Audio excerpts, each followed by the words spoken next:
welcome to Show City TV. Today we have a very special show as we honor veterans and say thank you for their service. Today on our show we have Staff Sergeant Jared Hatcher. Welcome to our show. Thank you. Pleasure. First of all, thank you for your service to our country, and we appreciate all that you do.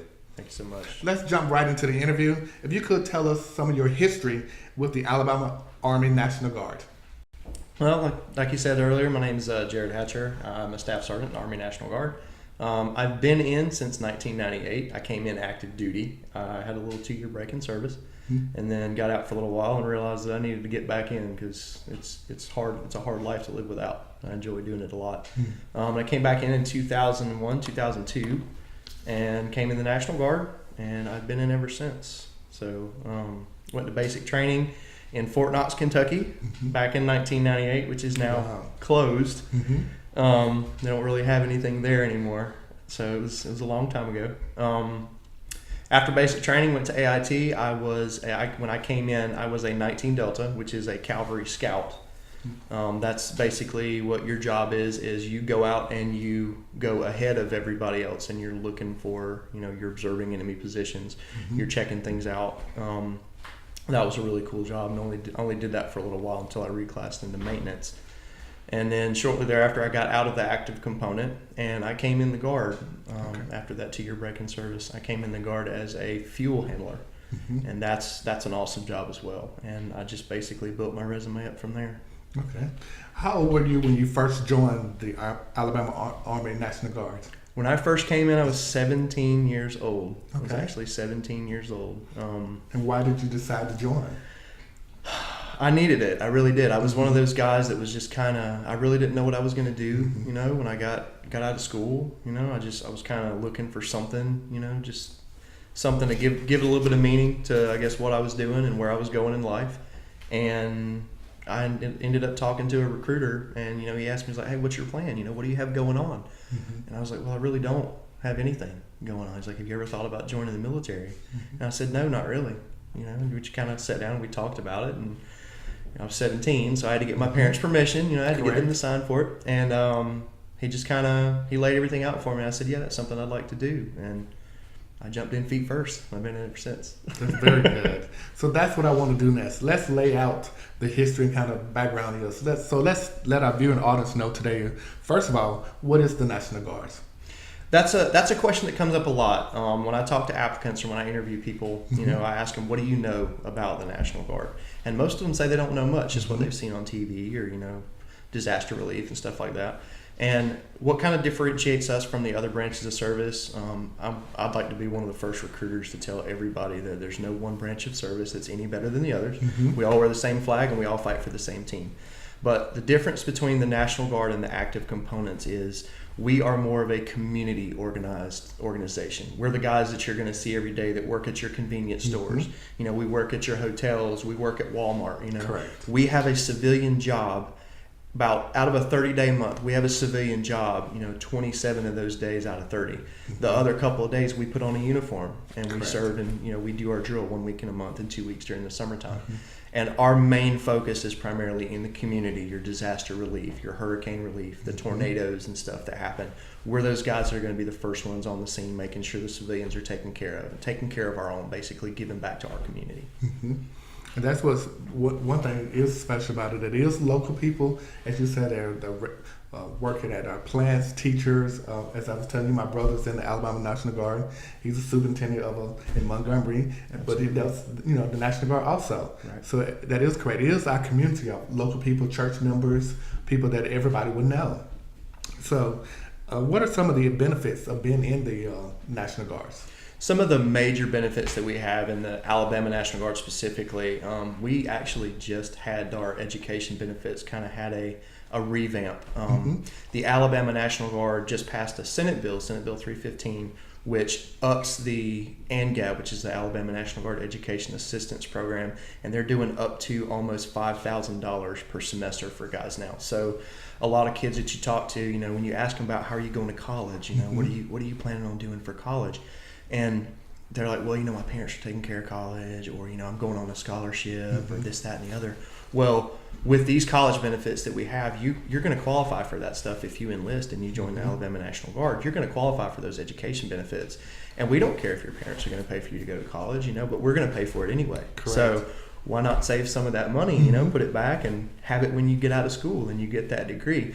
Also, one of the major contributing factors the National Guard has over the active components is, like I said, most of us are civilians and citizens first. So we have those civilian jobs. Well, when you get out of school and you graduate high school, one of the biggest questions that I ask my high schoolers when I interview them is, what are you planning on doing when you get out of school? You're going to go get a job? Yeah, okay. Well, you're going to go to school? Okay, yeah, you're going to go to school. You're going to get your degree. Once you go to school and you get your degree, what's the first question you hear when you get to that job interview that you want? They want 2 years experience. How can somebody coming out of college have 2 years of experience? It's almost impossible.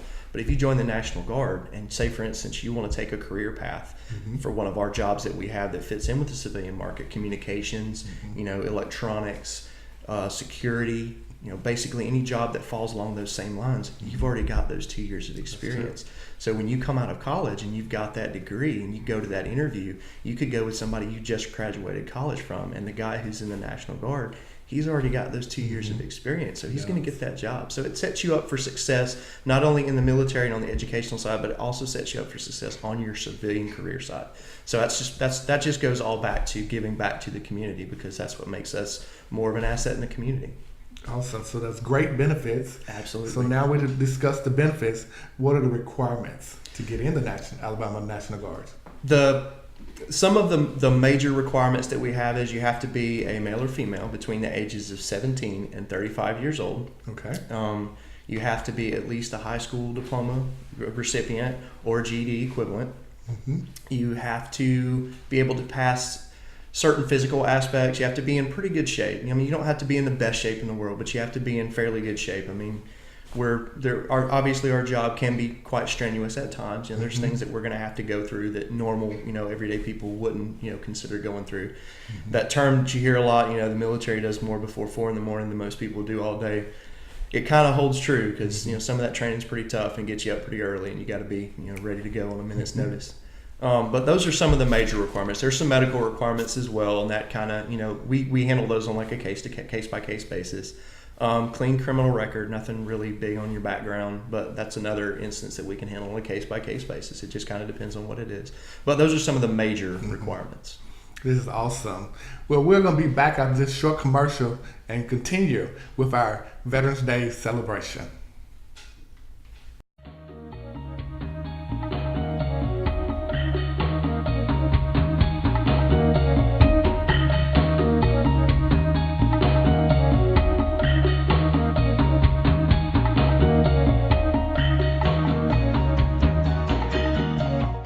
And Rehab Center, one of the largest in North Alabama, proudly announces the opening of the Suites, a quiet, spacious facility with all of the comforts of your home, plus the added security of 24-hour care.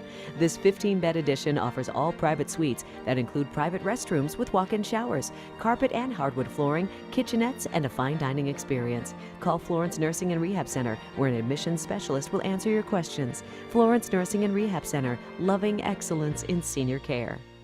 And we're back with Show City TV. I'm your host, Casey Eggleston, as we continue our Veterans Day special. We're going to continue our interview with Staff Sergeant Jared Hatcher.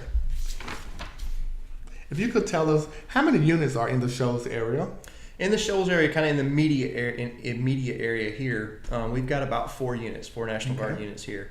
They're all over the place. That's one of the things about the National Guard. They're everywhere. So there's usually a unit. There could be 2 or 3 in each individual town. We actually have 4 here local. Most of them have a recruiter assigned to them, or they have a recruiter in the area. So most of us are kind of, we work all those units around here. So excellent. And as we was talking earlier, there is one of the units that is activated right now. You could just share a little about that. We was telling one of my cousins in that unit. Absolutely. The 115th Signal, they deployed back in July. They mobilized back in July. They're mobilized. They're a signal unit. Their main objective is supporting operations through maintaining signal communication, any type of communications, be it radio communications, satellite communications, networking, and computer stuff. Mm-hmm. Their main job is supporting all of those units that are forward, making sure they can communicate, making sure they can talk to each other. So that's actually what they're over there doing now. Awesome. And we definitely want to thank that unit and all the units for their service. And then if someone here in the shows wanted to support that unit or the families here, as we was talking about, what is a way they could do that? The best ways to approach that is each unit has assigned to it a family readiness group. Okay. And those family readiness group members are made up of mostly the spouses Mm-hmm. and the families of the members that are deployed forward. Mm-hmm. And that's the best way to get a hold of those guys, because those are the ones that are holding the home front down. Mm-hmm. So they know all the contacts to make and how to get in touch with the people who can make those guys make things happen over there. They're the ones that are in charge of kind of running the home front while all the soldiers deploy forward. But the family readiness group is the best way to reach out and touch those guys. And that will be an industrial park in Florence. Absolutely. Okay. Florence off the industrial park. That's the National Guard Armory there. Okay. So. That is awesome. And I do want to encourage you to, if you're out there and you want to do that, is something good, because I know my brother's been activated 4 times, and I know the times when he was gone, his wife was there. It meant a lot to my sister-in-law when she received a card just through the family readiness group. Or I know one school had made cards and they all sent them to different. So those things mean a lot because it changed the dynamics when a husband or wife is gone off, and the kids are there. You'd be surprised how much it means. Even in my neighborhood, we have one of the police officers. He's also gone, and it means a lot to just to his wife when people come by and just support her or just tell them thank you, for your husband's service and stuff. Absolutely. Well, I guess one of the things that I'd like to mention too is for all of us that deploy forward and when we serve, the families are kind of some of the ones that they're the unsung heroes. Mm-hmm, they are. They're used to having that husband or that wife there to help them run the show. And now you got a wife or a husband who's got to make sure the kids are ready for school. Mm-hmm. They got to hold the home front down. So those guys are serving too in their own way. So they deserve just as much thanks as we do, because we can't do what we do without them. So. That is so true, and it is very special, because I've seen cases where the wife just had a baby, or the wife had just had a baby and then she's gone off, and then the husband, because it's both, vice versa. And then, like you said, one person got to take care of the home and the bills and getting the kids to school and everything. Absolutely. So it's the whole family really is a hero. Right. Absolutely. So definitely. Have your unit ever been activated? I actually have. I've got 4 tours between Iraq and Afghanistan. Not with the current unit I'm with now. I'm a recruiter now, so we're considered non-deployable because it's our job to make sure we're putting people in the military. But I've got 4 tours between Iraq and Afghanistan between the years of 2005 all the way up to my last deployment in 2011, 2012 with 20th Special Forces Group. And those were, I've deployed to several different areas, worked several different positions within those areas. I worked with an aviation unit on my second deployment. On my most recent deployment was with 20th Group, and those guys are, I don't know how much most people know about Special Forces, but those guys are some of the guys that you can just pretty much drop anywhere, and they call them a force multiplier for a reason. They're the ones that are behind the lines making stuff happen and making those differences and stuff. And I was actually a supply sergeant for those guys, so I made sure they had beans, I made sure they had bullets, and I made sure they had the means to do whatever they needed to do. And that was probably one of the most enjoyable 2 tours that I did with those guys as far as deployments go, because those are some of the greatest guys to work for. Because for one, they don't ask for much, and for 2, they're really grateful for the support that you can provide them. But it's awesome to support those guys. Just the job that they do is it's amazing, and I had a really good time. I enjoyed every deployment I've had. I think there were bad times, but it was mostly good times. It was a lot of good memories with a lot of comrades, and just it gets you a sense of closeness with those people next to you. You got people to your left and to your right, and you got to trust them with everything you got, because they're all you got while you're over there. And that it means a lot to have done that with those guys.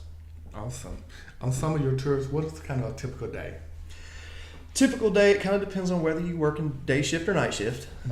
Usually you're up before the sun comes up, especially if you're in the desert. You want to get up and get that workout in before the sun gets up and it starts getting really, really hot. So we usually get up, typically around 4 o'clock in the morning, do your little workout. And your day kind of kicks off, kick it off with a little bit of breakfast.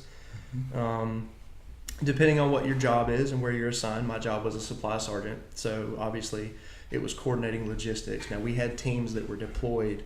The way Special Forces deploy is they deploy to different areas and they set up in smaller groups. So my job was to make sure I was getting supplies, be it food, ammo, the things that they need to sustain, getting those guys taken care of in those remote outstations. So I would set up, flights to fly out and drop supplies for those guys and, make sure I'm taking care of all their needs and the stuff that I can get them. Typically that's pretty much what I did all day until the night comes around. And if you're fortunate enough to, have like those 115th signal guys, the guys that run those, commo, if you're fortunate enough to have some signal guys around, you can make those phone calls home or, get on like a video chat, be able to talk to your family back home, and then kind of kick that off with getting you ready to go to bed and kind of start your day up the next day and just kind of rinse and repeat until you get ready to come home. So that's pretty much a typical day on a deployed side. Well, that is awesome. Well, as always, I'm just amazed and just so grateful for the service, that you and so many all across the United States soldiers are doing. So we'll be back after this short commercial and we'll continue our special show as we honor veterans today. Young Welding Supply, YWS, is a family-owned and operated business that has been serving the tri-state area since 1938. YWS is committed to giving our customers the best customer service and quality products at a great price. We provide industrial, medical, and specialty gases. Gases include propane, helium, oxygen, acetylene, nitrogen, nitrous oxide, and other gases as well. We carry a full line of fire extinguisher products made in the U.S. We utilize a mobile service vehicle that is outfitted to take care of all your fire extinguisher inspection and servicing needs. Come by and meet our friendly staff who are committed to making YWS the supplier of choice for all your needs. Singing River Dentistry provides the most advanced dental care available in a compassionate and friendly atmosphere. We excel in educating our patients and ourselves about the benefits of keeping a healthy smile for a lifetime. We're proud to offer current technology, a safe, clean environment, and a highly trained staff who puts your comfort and concerns first. We look forward to helping you achieve a not only comfortable but relaxed dental experience with superb results. And we're back with Show City TV as we continue our Veterans Day special. What are some services that the military offer for people who are returning back from tours? When you come back from deployment or a tour overseas, what the Alabama Guard does is we have a ceremony. It's called a yellow ribbon ceremony, and basically that's when our commanding general for the state of Alabama and our chief our chief staff officers they're basically coming there welcoming you home, telling you thank you for what you've done, and here we want to introduce you into some things that may have changed while you were gone. Different processes that may be different now. They offer counseling for anybody who needs counseling. They offer the VA is there to kind of walk you through some of the things that you're eligible for now that you're actually a combat veteran. Basically, they have a lot of programs that are sponsored by that yellow ribbon that those guys show up. They have work, people, local places who are hiring, they'll show up at those things as well and just kind of help people get back on their feet and kind of adjust from that deployment life back into that civilian life. So there's a lot of programs that yellow ribbon offers for guys who are coming back home. That is awesome. And what other services would maybe a family and they notice they might have PTSD or something like that? What services or what would they do? The best way to find any type of relief for something like that is the Army. The Army in itself has it called Army One Source, and you basically you contact that One Source organization, and they can put you in contact with anybody in your state, anybody in your immediate area.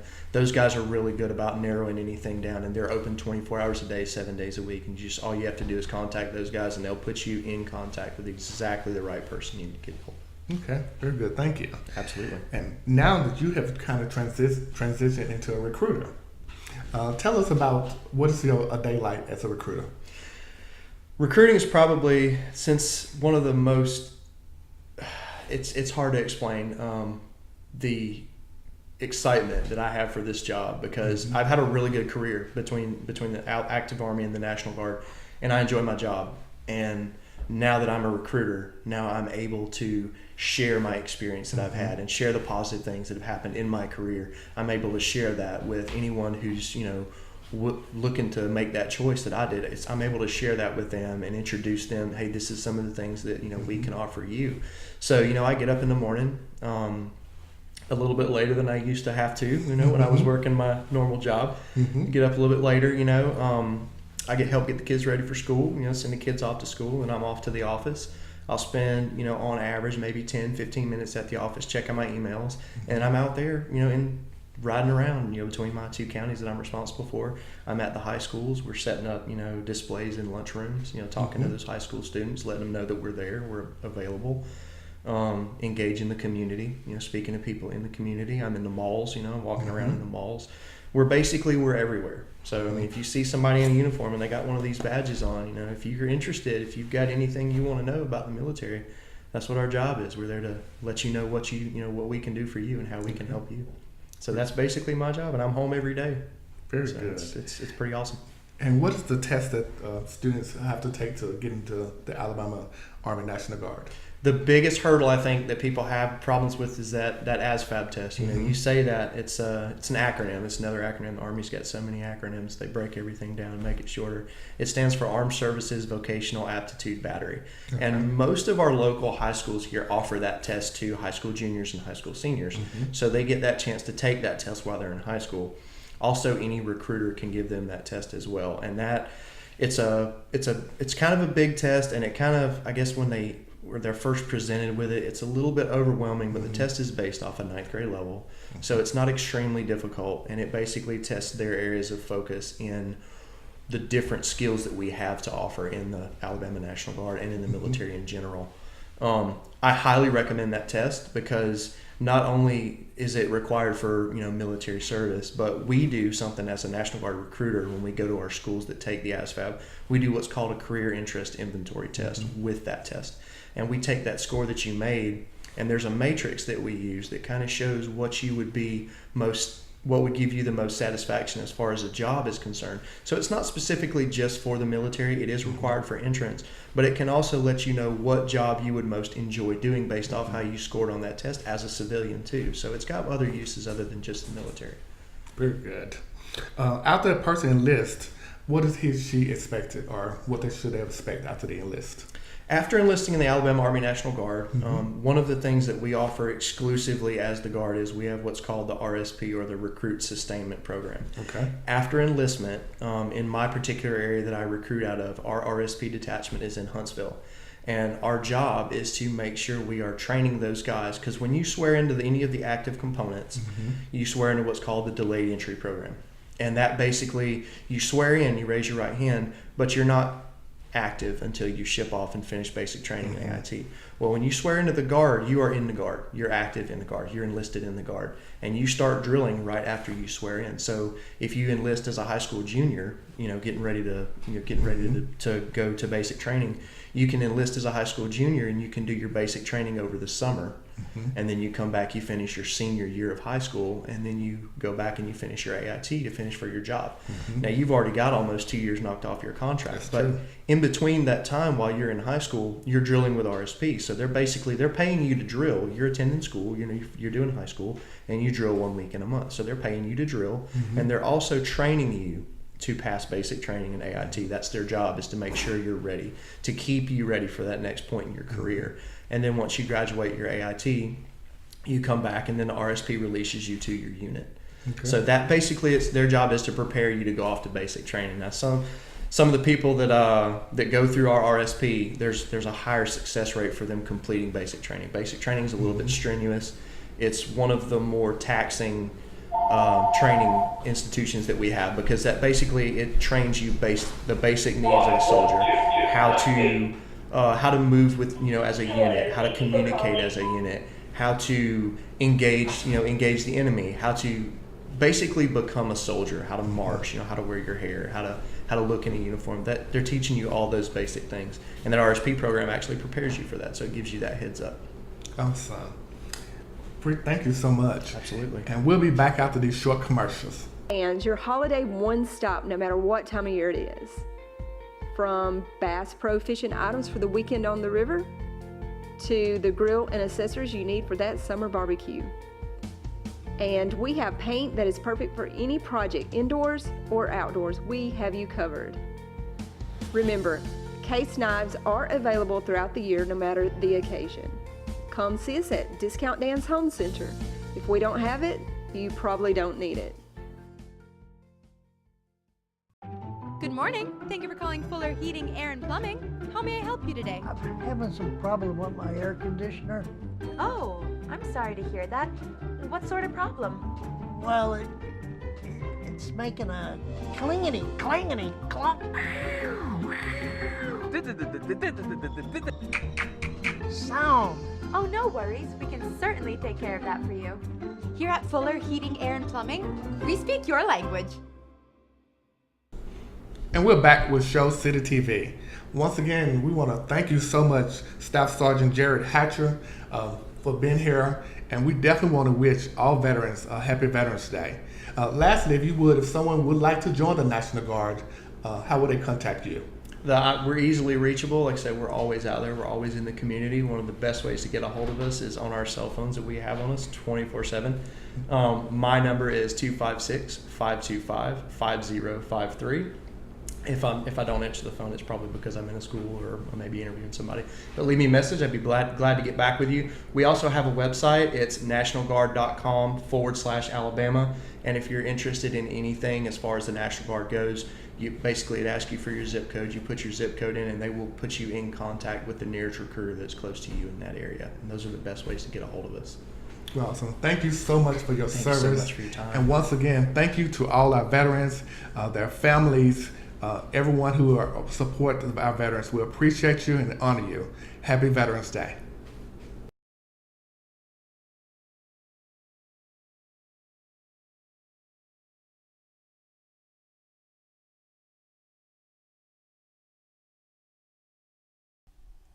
My name is Bray Allen. I'm a junior at Colbert County High School. And with a sincere heart, I would like to say thank you to all the veterans and their families for their service. God bless you. Oh, say, can you see by the dawn's early light what so proudly we hailed at the twilight's last gleaming, whose broad stripes and bright stars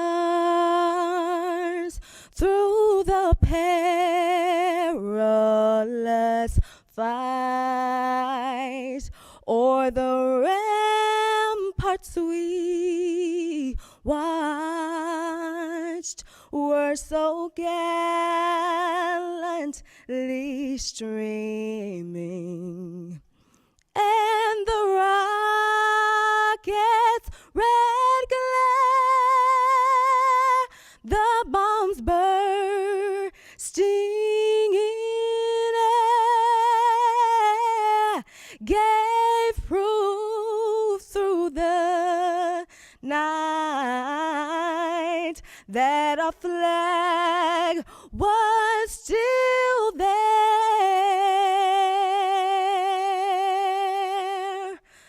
Oh, say, does that star-spangled banner yet wave